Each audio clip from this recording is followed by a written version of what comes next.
All right. So, podcast 62. And I like to just start out by saying that I posted a video on my YouTube channel on Monday and I got criticized for it. I got tore into. You What saw it, was it? right? What's Oh, about, which one? about the trail camera making a clicking sound. Oh, yeah, yeah, yeah. I triggered people. Did they? They tear you up. Why? I had people send me messages on Instagram and everything saying that just like don't like ignorant comments. And I was like, Really? yeah, and all I said in the video was this could be something to look into. I didn't say trail cameras are going to 100% ruin your property. I said it could be something to look into. You triggered them. And I did. And when you look at the people that commented, I Mm-hmm. found their social media, right? And I went through some of their Facebook posts and stuff, Posts. and a lot of people were commenting, making posts saying, "I don't know what happened. I'm not seeing any deer this year. I'm not seeing deer. I'm not seeing deer." But the same person commented on my video said that the clicking sound has nothing to do with not seeing deer. So it's the people that they're not having success, but then they go on social media and make these stupid comments saying that it has nothing to do with it. And it may not be, but it's just something to look at. You know what I mean? I I I did like the example that you gave. You had that camera sitting on the table and you put your hand in front of it. And it clicks. I didn't realize that the cell camera did that. All cell cams that I had does that. Hmm. If you put it out in the woods at a deer's face and that deer walks in front of it, click, click, it makes a clicking sound. Did not realize that because, as you know, I don't have any cell cameras Yes. Now till some now. guys, Till some now, but yeah, I'm going to use them this fall. right.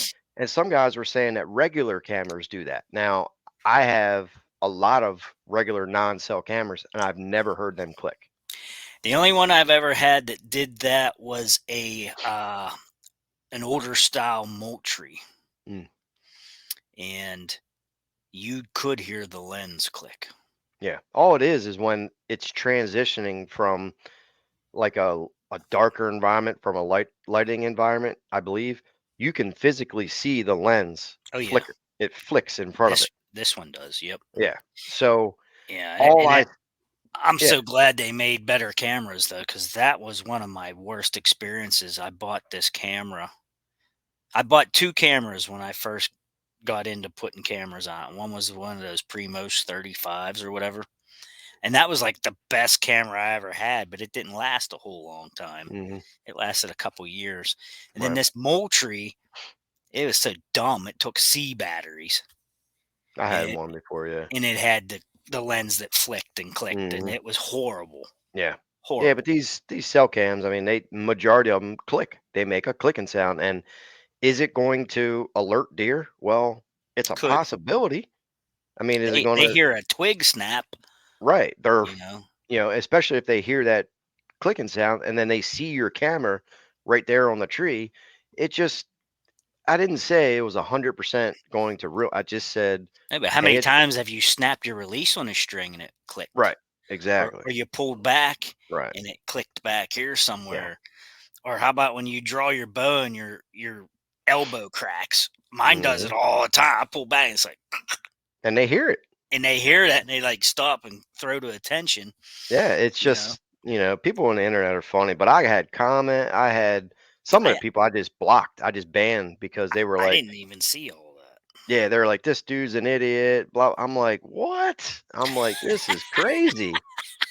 It was wild, man. I ain't never Dave's an seen, idiot. yeah, I never seen nothing like it. That's funny.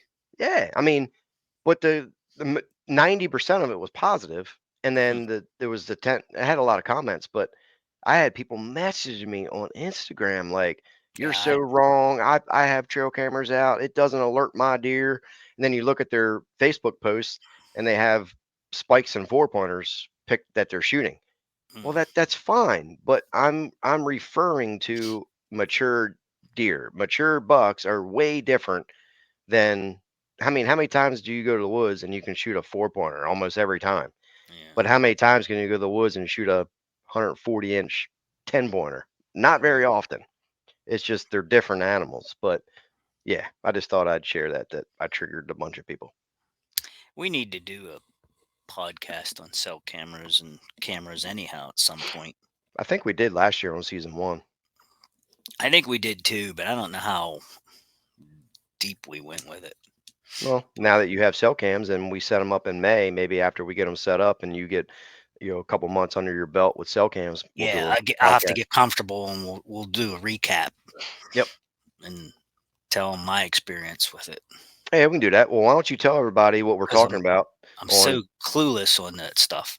yep, Okay, on podcast 62. today we're going to talk about, you know, like I said, I get a lot of information from Facebook, our topics and things, and one of them has been lately, you know, some guy posts on one of these forums and everybody says, "Well, get a soil test first." Well, yeah, that is your first step. We do encourage you to take that first step, but that person not knowing he needs a soil test surely doesn't know how to read it when he gets it back. Hmm.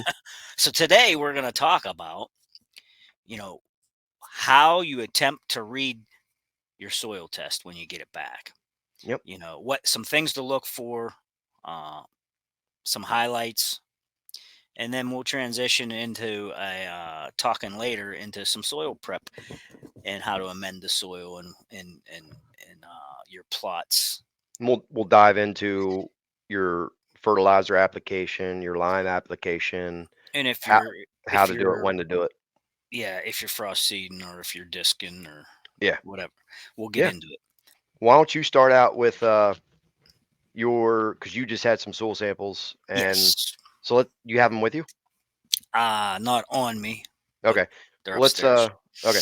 So let's go through them and basically like what it tells you, what your MPK, if it tells you you need 3,000 pounds of lime, let's kind of go through that.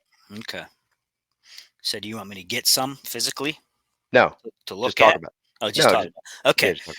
Okay. So if you get these back, and normally at the top, at the heading, it'll tell you what your pH was on the property and your NP and K, and I think it tells you calcium and something else. There's a I'll couple. tell you what we'll do on the video Couple of them. version.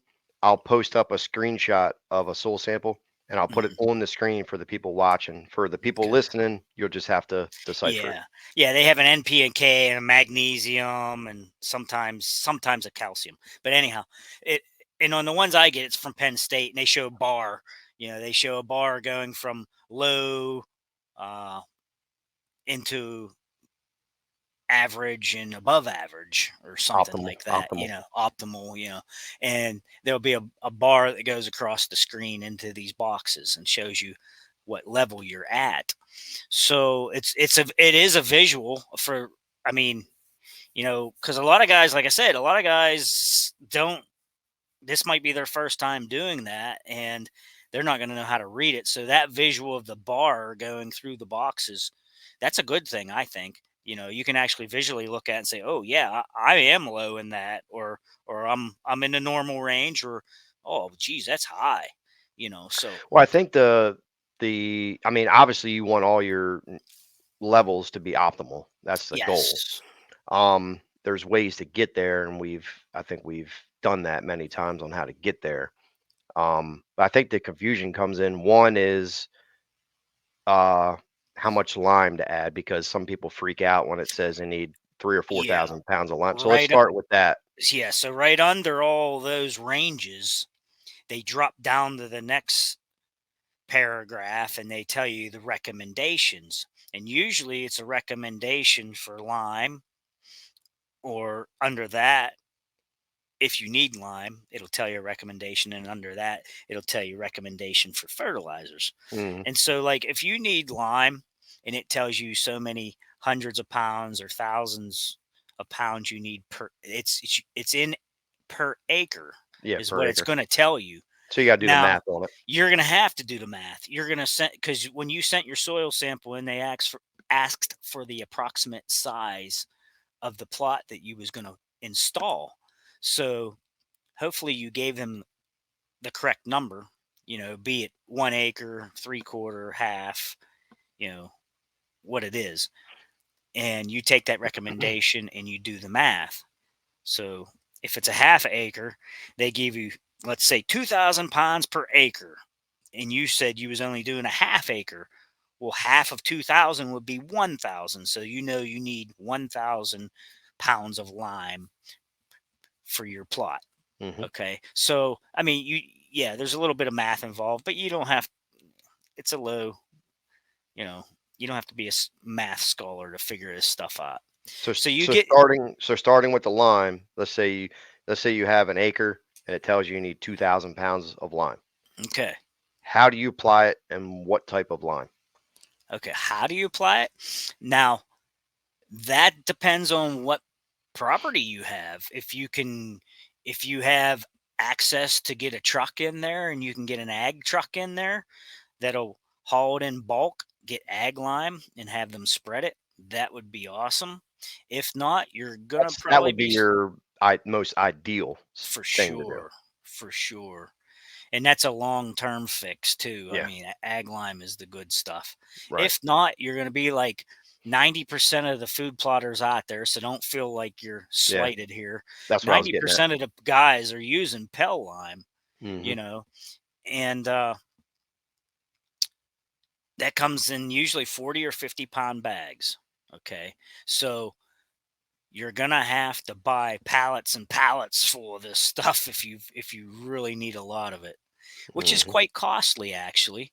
And Well, me and you did it at the old farm we had what deliveries brought of yeah, you could lime have it and drop shipped to your property. yeah, and we spread it. Pallets, get pallets full of lime delivered.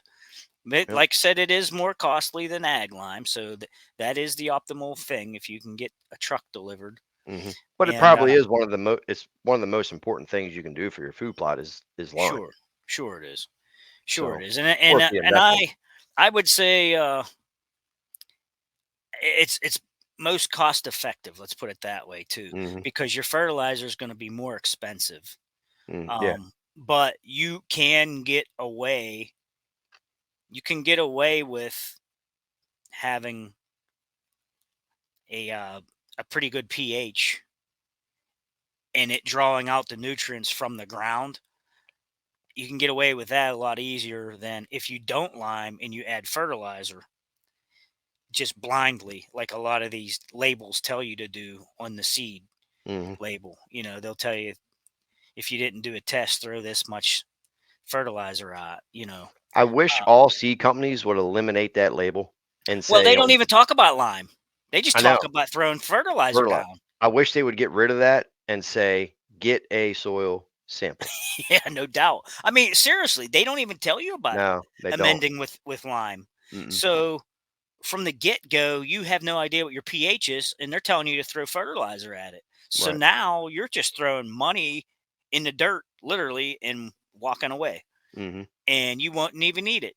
Like in my case this year, I did all those soil tests, no lime needed, and for 4 acres, I need literally 3 bags of fertilizer.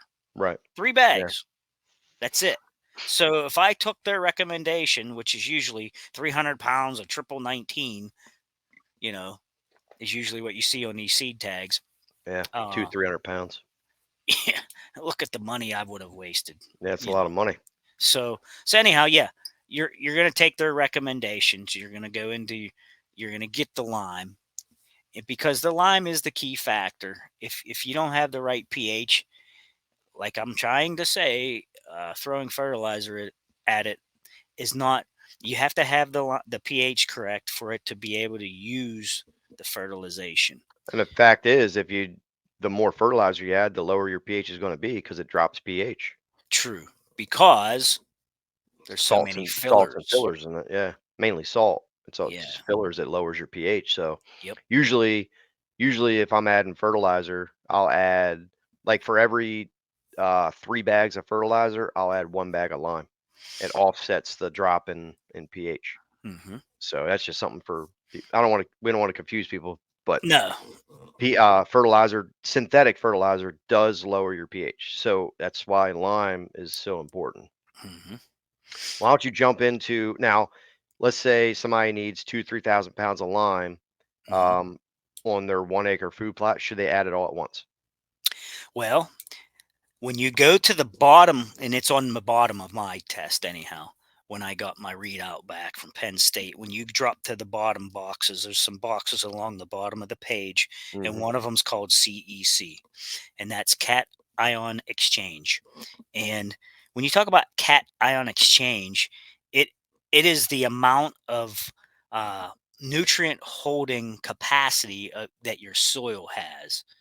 And obviously, a lot of people fall in the range of between like 2 and 12, let's say. And the higher the better. That's the higher number, the better the nutrient holding capacity. And it's kind of like think of like a sponge, and the sponge can only hold so much moisture, you know. And if it if you add all this fertilization on into this sponge, let's say your soil, but it can't hold it all, it's just wasting it's going to leach out of it like a drip, like the water dripping out of the sponge. When the sponge can't take any more moisture, it just leaches off and starts dripping. It's kind of the same idea with your soil, if you will. um, so what you would have to do is what we call a split application. So a rough estimate, how to know how much that your soil can hold. You take the number that they give you in the CEC, let's say it's 10, and you roughly multiply that by 10. And so that number would be like 100. So you're talking like 100 pounds, of all this fertilization that you could add. And it's it's just, I don't even know how to say it. There again, if you're adding it all on at once, it's not a good thing. It's not going to be usable. It's going to leach off. So you're going to put some on at planting, like a starter. And we like to put like at least, I don't know, I like to put like 60-70% of it on if it falls within the range of my CEC, and then I'll put the rest on later, like a month later or so. Hmm. So is that clear as mud? Can you add Clear as anything to mud. that? Well, the Can you? only thing I would say is, you said the higher the better on the CEC, and I would say yes to a point, but you can get too high, and then that means you have really clay soil, and it's hard as a It could be rock. compacted, yeah. Yeah, it's Yeah. like clay or it's hard. So I've seen numbers on a client one time. He had like a 38 CEC, Oh my goodness. and it was because it was hard clay compacted Yeah, soil. well, most So guys that are food plotting, yeah. they're somewhere Mhm. between a 2 and a 10, let's Yeah. say, Yep. you Now know, I think the old on average. farm, we went from I think like a 3 or 4, and all said and done after 5 years, we were up in like the 14, 15. Yeah. Well, in So, a way you can raise your CEC is yeah. you could be, green manure, you could be, Mhm. disking in things, getting your organic matter down into that dirt, and that's gonna Yeah, help hold right. that nutrient down there. Mhm. So that's a way that you can raise your CEC. Now when should people add the lime? What time should they do it now? Should they wait until they plant or what? You know, any time of the year is a good time to add lime, really. But if they're getting into frost seeding, obviously lime's not going to do a whole lot for them at that point in time. But like I said, I would put it on any time you can. Mhm. If you got the money and you know you need it, go get some and spread it. You Yeah. know, Yeah, I'd say um, if you're disking an area, like you're planting an annual in the spring, apply your lime now. sure. But also because you're gonna disc to plant your annual, disking that lime in is beneficial. It helps it break Yeah. down faster, and you'll get to the lime at the mixed into the soil. So anytime you can disc the lime in is beneficial. For But I sure. would still say if it's not, if you're not on a hill, if it's flat, Yeah, if it's not gonna lime, wash yeah, away on you. lime anytime you want. Yeah, and I would say you could, like, in an area where there's still gonna be frost and things like where I'm at, Hmm. even if you put it on now, like last night we had a lot of rain last night. We had a lot of rain today. So it's Yeah. gonna help melt that down in for you. Hmm. Um, but ideally you like to have lime and fertilizer next to your seed. Hmm. So, you know, it it's definitely definitely gonna benefit you to have it mixed in with your soil, Definitely. you know. But yeah, anytime's a good time to add lime Hmm. because it does take a little bit of time to break down and get it to where you want it. I liked when we limed at the farm the one time when it had that thin layer of snow. Yes. Man, we turned all of it gray, Gray. lime color, and it was easy Mhm. to tell where the lime was. Yes. Yep. Yep. You could, like you said, you could overlap it and you could see where you've been or where you've missed. Hmm. It for sure was a good time. And we, guys can apply it. We used what was that, 50 or 100 pound ATV spreader, 100 um, pound. 100 pound. I bought that pull behind spreader, which I don't recommend. Thing was junk because, well, the one I had was junk because the width of the wheels weren't wide enough. So Yeah. anytime it hits a bump and it's top heavy, it spilled over. Yeah. I've It did. seen ones they have now that have a wider wheelbase, so it won't tip over. Mhm. Those would be recommended if anybody's using a pull behind, but the regular mount on, the ones that mount on your four wheeler work well. So always a way to do it. But just please use actual lime and follow the soil sample. Yeah. Yep. And try to buy the highest CCE calcium carbonate equivalent lime. Yeah, I was at Tractor Supply the other day looking at their lime, and it was 97.6, I think. Okay. So it's pretty good. Yeah, I mean, you flip the bag over and you can read the calcium carbonate equivalent in that bag. Hmm. Some of them, I've seen some bags as low as like 80% or something, So Yeah. I wonder what the rest of that is, what filler they put in lime, Yeah, I don't know you what know. they're putting in there. But I've seen some pretty low. And Yeah. then they were usually those bags were like 40 pounders. So Yeah, you're the getting 40. even less lime out of it. Right. What You was know. the CCE of the ag truck you had? The ag truck I had, the guaranteed analysis on it was like 98 point something. Okay. Yeah, it was almost 100%. Nice. And that comes out of Bellefonte, Pennsylvania, out of the mines. Hmm. And yeah, it was very good stuff. All right. So we got the lime covered, a little bit of breakdown of CEC. So let's say the person's soil sample comes back and says they need 200 pounds of triple 19. Okay. When do they add it? When do they add it? Well, if the CEC can handle it, they could add it all at planning if they wanted to. But I still back it off just a hair, and I never put a full load on, to be honest. I never do because I hold a little back, and then about a month later I hit it again and just give it another little boost. Yeah, those But split applications work really well. yeah, I like it better than putting it all on at once because It's a lot. it is a lot, and you know I think anytime you do, it's kind of like shocking a system. It's like, whoa, I think the soil just is like, whoa. Yeah. you're you're putting it all down in there and Well, especially if you already have low, so let's say you have a 5.0 pH, you mhm, do add your lime, but then you're planting and fertilizing at the same time. There's literally no point in adding the recommended fertilizer because your pH is so low. yeah, So it's more important to add that lime, spend the money, spend the money on the lime because that Yeah.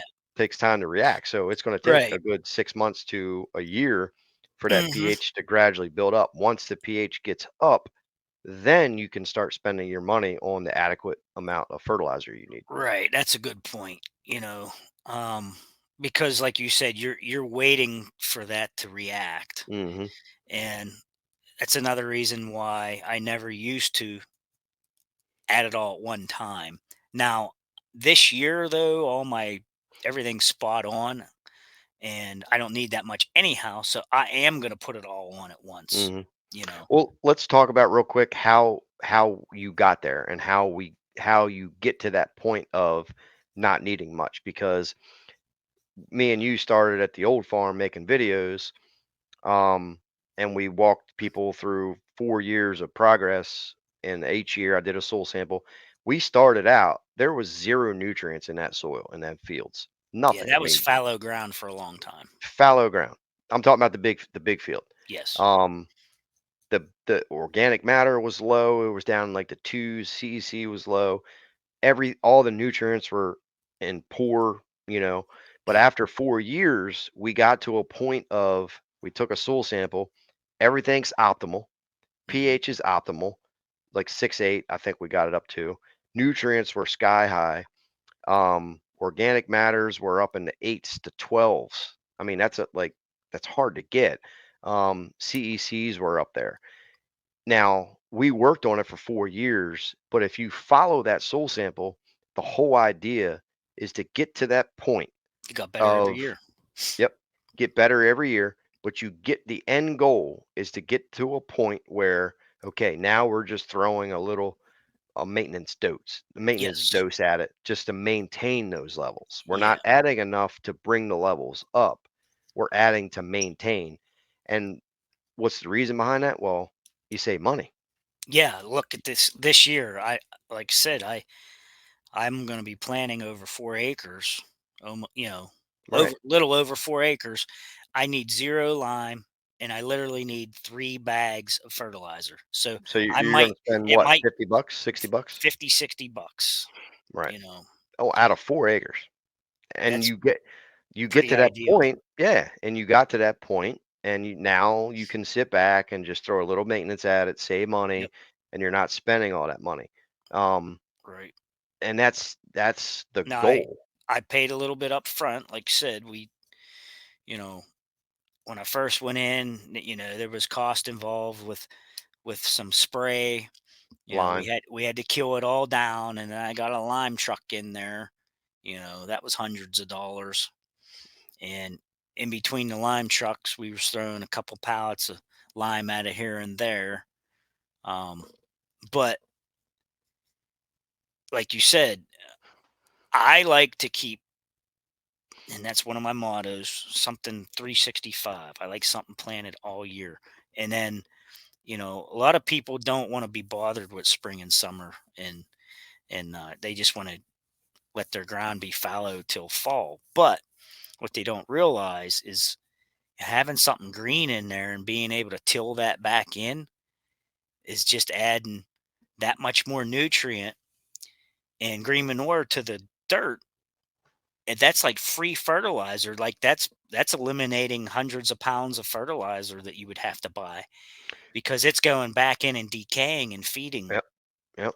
Well, what they don't realize is they're missing a key step to getting to that end goal of what we just talked about. Because if you're leaving bare ground, you're not improving the soil to get to that end goal Right. of just having maintenance doses of lime and fertilizer. Yeah. So when you skip the entire spring and summer, and you don't have to plant something to feed, you just plant something just to have like buckwheat or something in there that deer aren't really going to be preferred. But you just want a root system in there, like you said, to have something to turn back in. So the Yeah. guys that are missing out on that spring summer planting, you're losing a step into getting to that end goal. Right. Right. Yeah. And I I just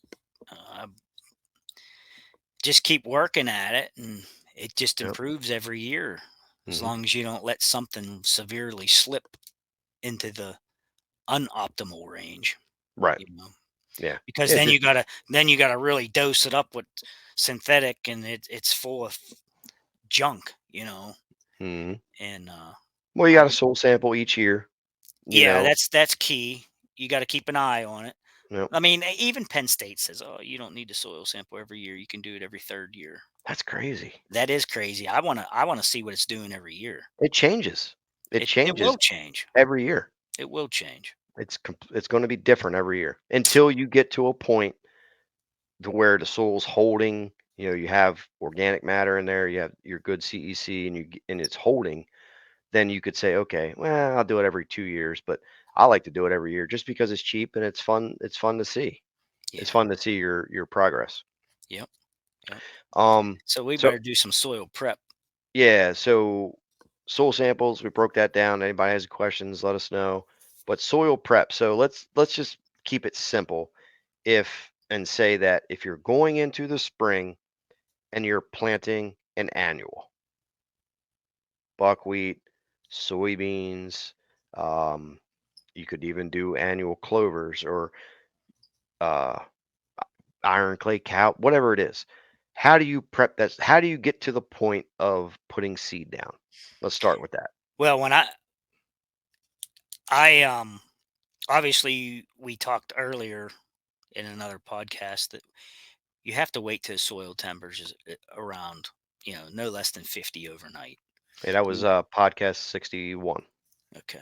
So you want to have the soil temperature up. So not only like if you've got a bad weed problem, you got to spray. Not only does the spray not work until you get to that range anyhow, and germination on most seeds and things work best in the heat like that.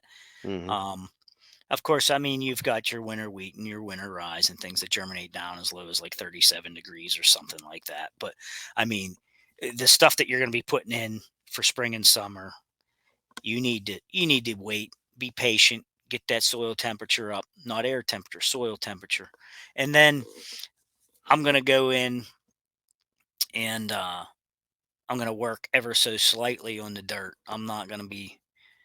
You know, I'm not going to be ripping soil 8 inches deep or whatever, because all you're going to do is uproot more weed seed. So just the first couple of inches, because that's all the deeper you're planting something anyhow. You know, scratch up the first couple of inches, get your fertilizer mixed in. I usually end up spreading that first. I Hmm. scratch the dirt up. I spread the fertilizer. If it needed any lime, I put that in too. And then I'll spread the seed, and I usually get a chain harrow, and I just smooth it all up. So that gets your lime and fertilizer next to your seed where it needs to be. And that gives it that boost to get germinated. And obviously, you need to do this all right before a moisture, Yeah. right before a rain or something. Or if you have some wet ground, I don't like to do it in the mud, but if you have some moist ground, you can get away with ground moisture that way Hmm. for germination. But that's how I get to that point. Yeah. I would just say that, yep, you're ready to plant. You got to look at your weed situation. If it's full of weeds, it could be a new plot. You have to get that under control, whether you're just disking it, but realize in the spring you're going to have weeds. So I Yeah, like to sometimes, depending on what it is, I like to spray it with glyphosate and 2,4-D, give it a good burn. I'll disc and I'll plant right away. Um, the main goal with that is to get a good seed bed, um, soil soil to seed contact. Depending what you're planting, you don't have to clover doesn't have to go real deep. Soybeans, half 3/4 inch. Your Egyptian wheat doesn't have to be too much either. But the main goal with that is to get the pure soil to seed contact. If you have any thatch in there and the seed sitting on top, it's not good. So you have to either work that in, mow it down real low, burn it off, whatever you got to do, scratch it. But the first couple inches is really all you need. And usually what I'll do is before I'll disc, I will spread the fertilizer that, like you said, and you can mix all that in with, mix it in. Yep. yeah, mix it in there. And at that time, it's good if you had already spread your lime, it's good to disc it anyway. That way you mix your lime in as well. Hmm. So hopefully I mean, none of it is rocket science. You just have to realize that you need soil to seed contact. You got to follow a soil sample, get the appropriate lime and fertilizer in there, and then your end goal, 2, 3, 4 years down the line, is to do that soil sample and look at it and say, wow, everything's optimal. All I got to do is add maintenance doses, whether it's 150-pound bag of fertilizer or 2 to 3 bags of lime, just as a maintenance, just to maintain what you got. You're not adding 1,000 pounds of lime every year. You want to Yeah. not do that. And, Main reason is just money. You want to get to that point where you're saving money. and the only thing I would add to that is a sidebar note. Um, when you're talking about fertilizer, it's based on 100 pounds, so that's 2 bags of fertilizer. So Yeah, if it tells you you need, uh, you know, if it tells you you need a couple 100 pounds, you need to figure that out. The number on the bag, the 10 10 10, it's you per only 100 get, pounds. yeah, per 100 pounds. You need 2 bags to get a 10 10 10. Yes. So you just need to remember that when you're doing all your math, Yeah. you know. So if you're buying, break it down real quick. So if you're buying a 50-pound bag of 10 10 10, you're only getting 5 pounds, 555. 555, Yeah. because fertilizer is based off a 100-pound equivalent. Yes. Yes. So if you buy a 10 10 10 50-pound bag, 5 pounds, 5 pounds, 5 pounds. Yep. You have to be careful. A lot of people don't know that. Yep. So they have to buy 2 bags to get the true 10 10 10. True. Yep. So yeah, I mean that's, and don't listen to the guys that tell you that you can add less Pell lime. You know, they try to tell you can add less Pell lime because it's greater, it's more potent than ag lime. No, You know, it's the same.